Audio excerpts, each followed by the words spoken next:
एक अपीलेट अदालत थी।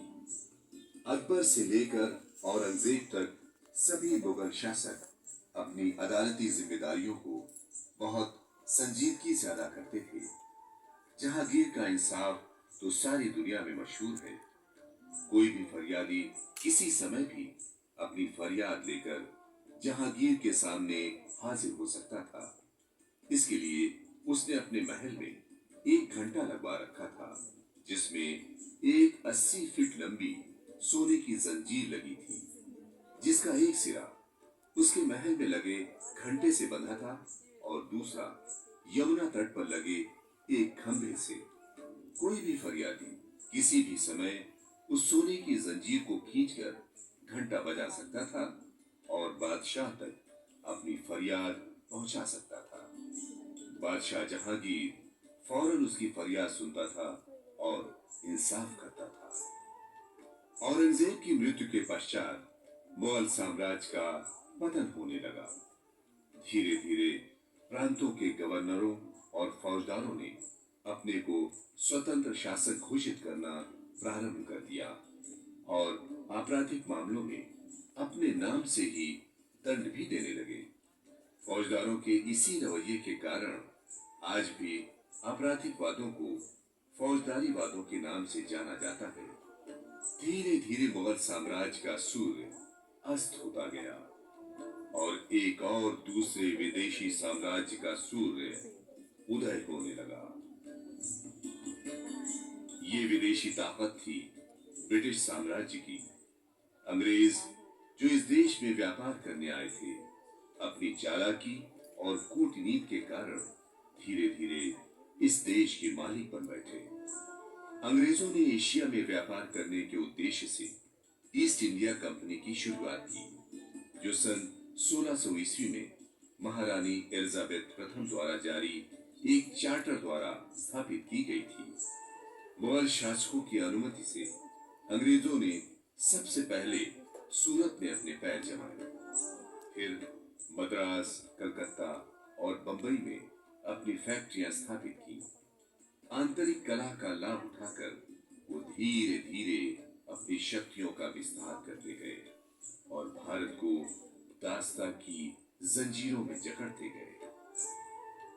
अंग्रेजों ने जहां जहां अपनी बस्तियां बसाई, वहां वहां उन्होंने अपनी अदालतें कायम करके ब्रिटिश कानून के तहत मुकदमों का फैसला करना शुरू कर दिया। सन 1764 में बक्सर युद्ध जीतने के बाद ईस्ट इंडिया कंपनी एक तरह से पूरे देश की मालिक बन बैठी। लॉर्ड क्लाइव के बंगाल में गवर्नर बनने के बाद घटनाक्रम तेजी से बदला।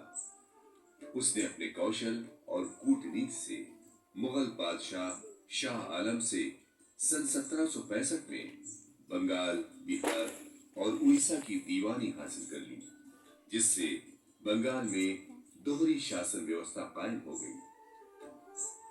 सन 1772 में गवर्नर वॉरेन हेस्टिंग की अध्यक्षता में कमेटी ऑफ सर्किट ने पहला जुडिशियल प्लान तैयार किया। ये अंग्रेजों का पहला कदम था भारत में ब्रिटिश न्याय व्यवस्था को लागू करने का। इस योजना के अंतर्गत बंगाल, बिहार और उड़ीसा प्रांतों को छोटे छोटे जिलों में बांट दिया गया और हर जिले में एक कलेक्टर तैनात कर दिया गया, जिसका मुख्य काम था रेवेन्यू इकट्ठा करना। सिविल और फौजदारी केसों की सुनवाई के लिए भी जिले को ही एक इकाई के तौर पर लिया गया। हर जिले में दीवानी वादों के लिए मुफस्सिल दीवानी अदालत और फौजदारी वादों के लिए मुफस्सिल फौजदारी अदालत कायम की गई। दोनों अदालतें जिले के कलेक्टर के अधीन रखी गईं। इन अदालतों के फैसलों की अपील के लिए कलकत्ता में सदर दीवानी अदालत और सदर निजामत अदालत की स्थापना की गई। सन 1774 ईस्वी में एक नए प्लान के अंतर्गत बंगाल, बिहार, उड़ीसा प्रांतों को 6 डिवीजन में विभाजित कर दिया गया और हर डिवीजन में एक प्रोविंशियल काउंसिल की स्थापना की गई। ये काउंसिल जिला मुफस्सिल अदालत के फैसलों के विरुद्ध दायर की गई अपीलों को सुनती थी। उसी वर्ष एक रॉयल चार्टर द्वारा बंगाल प्रेसिडेंसी के लिए कलकत्ता में एक सुप्रीम कोर्ट ऑफ जुडिकेचर की स्थापना की गई, जो ब्रिटेन के हाई कोर्ट ऑफ चांसरी के नियमों और कार्रवाइयों के अनुसार अपने न्यायिक दायित्वों को पूरा करने लगी। सुप्रीम कोर्ट इंग्लैंड के सम्राट की कोर्ट थी। ईस्ट इंडिया कंपनी का उस पर कोई अधिकार नहीं था। इसके न्यायाधीश इंग्लैंड के सम्राट द्वारा ही नियुक्त किए जाते थे।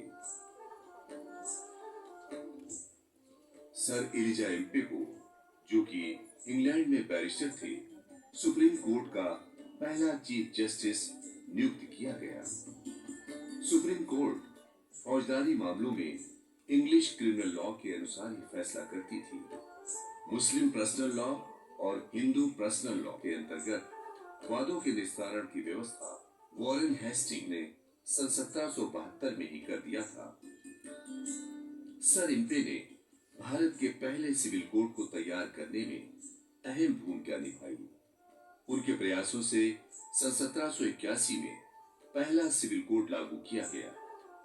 भारत की न्याय व्यवस्था में वॉरेन हेस्टिंग द्वारा किए गए सुधारों को लॉर्ड कॉर्नवालिस ने और आगे बढ़ाते हुए जुडिशियल प्लान्स 1787, 1790 तथा 1793 के अंतर्गत न्याय व्यवस्था में कई ऐतिहासिक बदलाव किए। इन्हीं सुधारों से गुजरते हुए भारत की न्याय व्यवस्था उस मकाम तक पहुंची जब सन 1861 में ब्रिटिश पार्लियामेंट ने एक एक्ट पास करके सुप्रीम कोर्ट और सदर दीवानी अदालतों को समाप्त करते हुए उनके स्थान पर एक हाई कोर्ट ऑफ जुडिकेचर की स्थापना की, जिसके तहत ब्रिटेन की महारानी को यह अधिकार दिया गया कि वो तीनों प्रेसिडेंसी टाउन्स में सुप्रीम कोर्ट और सदर अदालतों को समाप्त करके उनके स्थान पर एक हाई कोर्ट ऑफ जुडिकेचर की स्थापना करें।